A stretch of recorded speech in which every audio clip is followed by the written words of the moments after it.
எனக்கு பின்னாடி இருக்கிற வஸ்துவே இந்த கர்டனே எனக்கு தெரியாது அது எப்படி இருக்காது இல்லையா.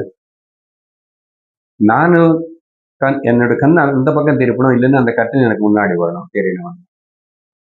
இப்போ எனக்கு தெரியாதனால இப்போ கர்டன் இல்லைன்னு சொல்ல முடியாது. எனக்கு தெரியாது, இல்லைன்னு சொல்ல முடியாது. தெரியல, ஆனா இல்லைன்னு சொல்லக்கூடாது. அதுபோல் சரீரம் இல்லாதனால உபாதி இது வியக்தமாகாதனால அந்த சைத்தன்யமான நானும் இல்லைன்னே நினைக்கவே கூடாது. அதனாலதான் எனக்கு மரணமே இல்லை. எனக்கு மரணம் இல்லை, சரீரத்துக்கு கண்டிப்பா இருக்கும். நீ எவ்வளவு தலையில தபஸ் பண்ணும், பிரம்மாஜி கிட்ட வரம் வாங்கிக்கோ, என்னாவது பண்ணும், உபாதைக்கு மரணம் உண்டு அப்படின்னு தெரிஞ்சுக்கிட்டு